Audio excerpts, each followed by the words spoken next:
E greu, dacă se scumpește și pâinea, sigur. E de la secetă, nu?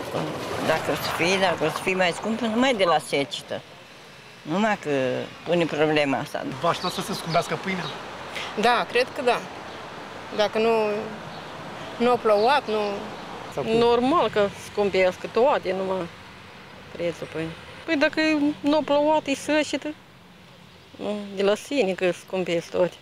Anul agricol 2012 s-a dovedit a fi unul destul de prost pentru fermieri. Seceta și-a pus amprenta pe toate culturile, iar de pierderi nu au scăpat nici cei care au avut suprafețele semănate cu grâu. La grâul, care a fost înființat în epoca optimă, iar producțiile obținute în momentul de față sunt diferențiate, niște producții înregistrate între 2000 și 3000 kg pe hectar.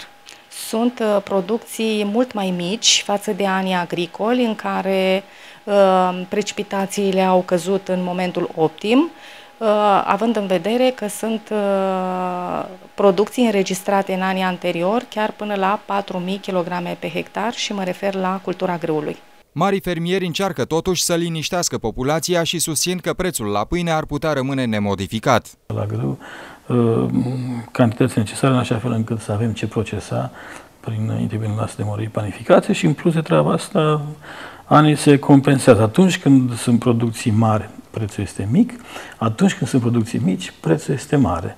Și implicit cei din panificație vor avea, cei care vor trebui să cumpere grâu, vor avea probleme pentru că prețul va fi ridicat.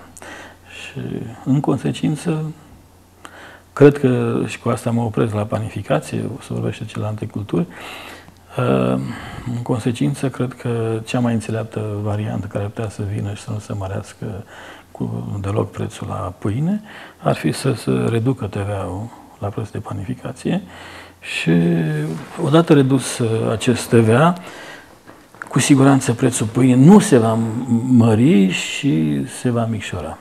Se va diminua prețul la pâine. În județul Vaslui au fost înființate peste 68.000 de hectare cu grâu. Dintre acestea, mai bine de